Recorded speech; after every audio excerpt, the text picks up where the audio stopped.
fisioterapia consegue resultado positivo em inúmeras patologias.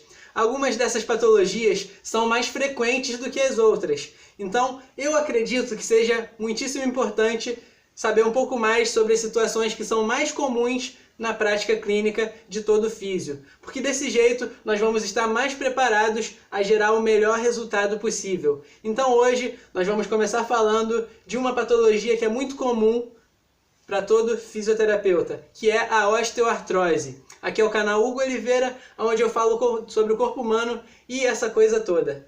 Seja muitíssimo bem-vindo e vamos para o vídeo. A artrose ou osteoartrose é uma das doenças mais antigas do mundo. Essa doença deixa alterações na estrutura óssea. E essas alterações que caracterizam a artrose foram encontradas em esqueletos de animais pré-históricos. Então ela é uma doença bem antiga mesmo. E assim como no século XX foi necessário muito esforço para controlar as doenças contagiosas, hoje em dia, no tempo em que vivemos, o desafio é conseguir controlar as doenças crônicas. Esse termo, doença crônica, se refere a males persistentes que precisam de cuidados constantes. E a artrose é exatamente isso. Ela acontece por causa de um processo degenerativo. Acontece uma erosão progressiva na cartilagem articular. Agora, presta muita atenção, porque é aqui que muita gente faz confusão. A artrose é primariamente degenerativa e não inflamatória. Então, primeiro começa a acontecer um desgaste articular e isso vai levar a uma inflamação. Você vai encontrar vários artigos falando que a artrose é uma doença inflamatória, mas não, ela é uma doença degenerativa. Por isso que o nome mais apropriado é osteoartrose. Esse é o nome que deve ser utilizado. Tem gente que fala osteoartrite. E é por isso que cria aquela confusão, aquela dúvida que todo mundo já teve um dia. Meu Deus, o que é artrite? O que é artrose? Será que são a mesma coisa? Então, muita calma, porque diferente da artrose, a artrite é uma inflamação na articulação que pode levar a uma deformação. Na artrite, primeiro acontece a inflamação e por causa dessa inflamação vem o desgaste articular. A artrose é o contrário disso.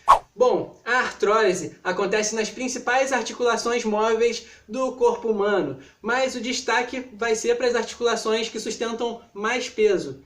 Quadril, joelho e as vértebras lombares. Daqui a pouco nós vamos ver os exames de imagem, mas basicamente vai ter uma combinação de perda da cartilagem articular e a formação de proeminências ósseas nas bordas das articulações. Esses são os famosos osteófitos. E a artrose pode ser primária ou secundária. A primária ela é considerada quase que uma coisa natural durante o processo do envelhecimento. A partir dos 30 anos de idade, começa a acontecer esse processo de degeneração articular. Isso afeta 85% da população. Isso é a população com mais de 70 anos de idade. Já a artrose secundária pode vir a acontecer em qualquer idade e ela sempre vai estar associada a alguma doença ou alguma anomalia congênita. As lesões degenerativas são as mesmas para os dois tipos de artrose. Interessante destacar também que nem sempre na nossa prática clínica vai ser possível de distinguir esses dois tipos de artrose.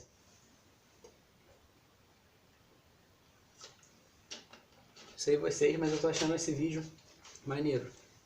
Então é interessante não só o profissional da saúde ter isso em mente, mas as pessoas também. Muitas mudanças acontecem no nosso corpo durante o envelhecimento. E as principais dessas mudanças é o aumento da gordura no organismo, diminuição de força muscular, perda de reflexo e coordenação motora. Os ligamentos e tendões, eles também ficam mais fracos. Se a gente trabalhar em cima desses fatores, vamos conseguir retardar um pouco esse processo da artrose. Basicamente, prevenir a incapacidade e sempre manter a independência de pessoas na terceira idade é importantíssimo para garantir a qualidade de vida deles. Mas agora vamos dar uma olhada em uma imagem. Essa daqui é uma radiografia da articulação coxofemoral. Tem duas imagens aqui, uma articulação normal e a outra está com artrose. Não sei como que a edição vai botar a imagem no vídeo, mas vou pedir para botar junto a imagem para a gente fazer a comparação. Sempre importante fazer a comparação de uma articulação normal e outra que está patológica. Então reparem só, a imagem A, ela normal, agora na B tem as setinhas que estão indicando uma diminuição do espaço articular. Olha só, tem osteófito também ali, bem grande, erosões na articulação, olha para isso. E outra coisa também que a gente pode reparar numa radiografia, olha a qualidade do osso de uma imagem para outra. Você pode reparar uma diferença da qualidade do tecido ósseo, Então eu poderia dizer que a imagem B mostra também, além de todas essas setinhas que estão indicando, também mostra uma desmineralização óssea. Assim como em tantas outras doenças, os fatores que atuam na formação da artrose são fatores genéticos e ambientais. Nesses fatores ambientais entra o estresse mecânico nas articulações. Então, nós podemos analisar a intensidade e a duração dessa pressão que está sendo imposta sobre a cartilagem. Também a resistência dessa cartilagem. Será que a cartilagem já não estava enfraquecida? Então, os fatores considerados capazes de provocar artrose é o aumento do peso corporal, é um uso excessivo de alguma articulação também, por exemplo, nos jogadores de futebol, a articulação do joelho, e metatarsofalangiana no caso das bailarinas. E também um fator que causa artrose são malformações que vêm de nascença, por exemplo, o joelho invalgo ou invaro. Vamos dar uma olhada em outra imagem. Essa daqui é a imagem de uma artrose no joelho. Repara comigo que a artrose só acontece de um lado da articulação. Isso se chama uma assimetria. Na maioria dos casos de artrose vai ser desse jeito, assimétrico.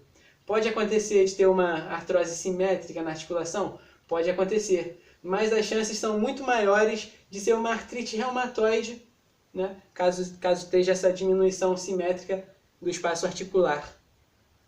E essa artrose aqui, muito provavelmente, veio acontecer por causa de um joelho invaro, que é uma característica que a pessoa traz desde o berço, que vai estar gerando uma pressão no compartimento medial do joelho. E geralmente nesse caso aqui, vai ser feito esse procedimento que está aí na imagem.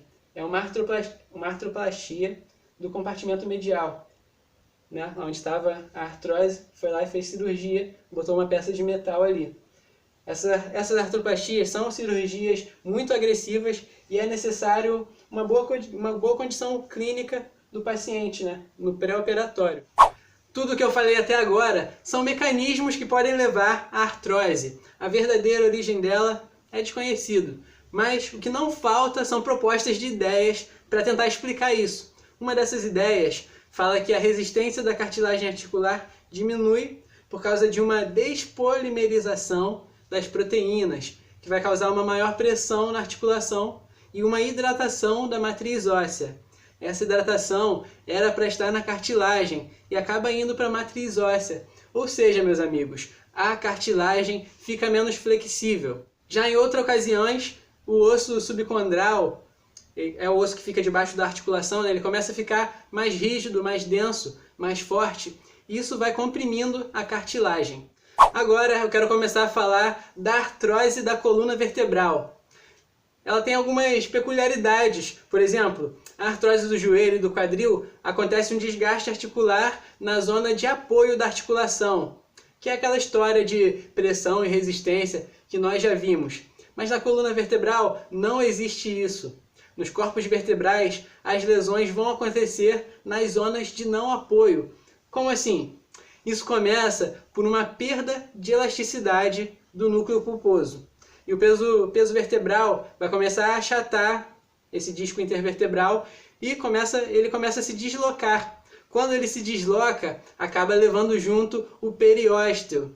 E isso vai resultar em projeções ósseas, os osteófitos. Isso é muito comum nas regiões lombar e cervical, o que vai causar muita dor por compressão. Vamos dar uma olhada nas imagens. Essa aqui é uma radiografia da região lombar. Está mostrando um processo de artrose nessas vértebras. É muito característico da artrose de coluna esses osteófitos. Na prática, o nome disso é bico de papagaio. Esse caso aqui está muito avançado. Falta pouco para esses osteófitos se juntarem e formar uma artrodese.